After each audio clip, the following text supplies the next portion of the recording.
ബാഗ്ദാദിന്റെ പ്രാന്തപ്രദേശത്തെ വിജനമായ കുപ്പത്തൊട്ടിയിൽ ലോകത്തിന്റെ തിളക്കങ്ങളെയെല്ലാം ഉപേക്ഷിച്ച് പ്രപഞ്ചത്തിന്റെ രഹസ്യം തേടിയലഞ്ഞ സരി അസഖതിയിരിക്കുകയായിരുന്നു. വിശപ്പിന്റെ കഠിനതയിൽ മനുഷ്യർ ഉപേക്ഷിച്ച എച്ചിലുകൾ അദ്ദേഹം തന്റെ ആഹാരമായി സ്വീകരിച്ചു. ശരീരത്തിന്റെ ദൗർബല്യങ്ങളെ അതിജീവിച്ച് അഹങ്കാരത്തിന്റെ അവസാനത്തെ അംശത്തെയും മണ്ണിൽ കുഴിച്ചുമൂടുന്ന പ്രക്രിയ സൂഫിവരിന്റെ അന്തരാളങ്ങളിൽ തിരതല്ലുകയായിരുന്നു. എന്നാൽ നിശബ്ദതയെ ഭേദിച്ച് അവിടെയൊരു നായ പ്രത്യക്ഷപ്പെട്ടു. അവൻ ദേഷ്യത്തോടെ മുരളാൻ തുടങ്ങി. വിശപ്പിന്റെ വിളിയിൽ പിടയുന്ന ആ ജീവിക്ക് ഒരു മനുഷ്യൻ തന്റെ കൂടി വിഹിതമായ ആഹാരം കഴിക്കുന്നത് സഹിക്കാനായില്ല.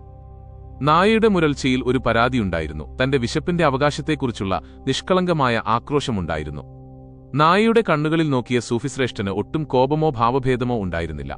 മറിച്ച് ഒരു വലിയ സത്യത്തിന്റെ തിരിച്ചറിവ് അദ്ദേഹത്തിന്റെ കണ്ണുകളിൽ മിന്നിമറഞ്ഞു.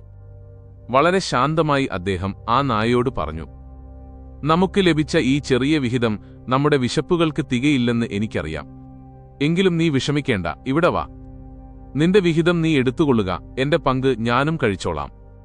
ഞാനാണോ നീയാണോ വലിയവൻ എന്നതിന്റെ ഉത്തരം ഇവിടെയല്ല, അത് നാളെ പരലോകത്ത് വെച്ച് മാത്രമേ നമുക്കറിയാൻ കഴിയൂ." അതൊരു വെറും വാക്കല്ലായിരുന്നു, മറിച്ച് തന്നെ പൂർണ്ണമായും ദൈവത്തിന് സമർപ്പിച്ചവന്റെ ആത്മീയമായ ഉൾവിളിയായിരുന്നു. മനുഷ്യനെന്നും മൃഗമെന്നും വേർതിരിച്ചറിയുന്ന അഹംഭാവത്തിന്റെ അതിരുകൾ അവിടെ അലിഞ്ഞുപോയി. കുപ്പത്തൊട്ടിയുടെ അരികെ വെച്ച് ഒരു മനുഷ്യനും ഒരു തെരുവുനായയും പരലോകത്തെ നീതിയെക്കുറിച്ച് സംസാരിക്കുമ്പോൾ അവിടെ സരി അസഗതി തെളിയിച്ചത് പ്രപഞ്ചത്തിലെ എല്ലാ ജീവജാലങ്ങളും ദൈവത്തിന്റെ മുന്നിൽ തുല്യരാണെന്ന വലിയ സത്യമാണ്. ഇഹലോകമെന്ന കുപ്പത്തൊട്ടിയിൽ ഞാനും നീയുമടങ്ങുന്ന എല്ലാം തുല്യരാണ്. ഇഷ്ടപ്പെട്ടെങ്കിൽ ലൈക്ക്, സബ്സ്ക്രൈബ്, ഷെയർ ചെയ്യാൻ മടിക്കണ്ട.